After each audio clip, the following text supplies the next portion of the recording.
আমি একজন অটোরিক্সা চালক কুলাউড়া থেকে গাকটিয়া যাওয়ার পথে যে হঠাৎ করে একটা দৃশ্য দেখলাম যে কুলাউড়া ইন্টারসিটি ট্রেন পারাবত আসার সময় ঠিকই আমি এই উপরে রিক্সাটা নিয়ে উঠছি আমার গাড়িতে যাত্রী, কিন্তু হঠাৎ করে একজন মানুষকে গেটটা পালাইলো, কিন্তু গেটম্যান নাই, কিন্তু গেটটা হঠাৎ করে একজন মানুষ পালাইলো এই ঝুঁকিপূর্ণ নিয়েই।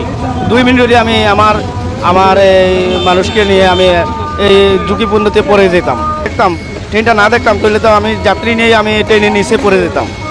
এটা মারাত্মক একটা অ্যাক্সিডেন্ট হতো। আমার গাড়িতে কিন্তু 3 জন যাত্রী ছিল, কিন্তু গেটম্যান নাই, হঠাৎ করে একজন মানুষ ঘুরে থেকে আসে গেটটা পালাইছে।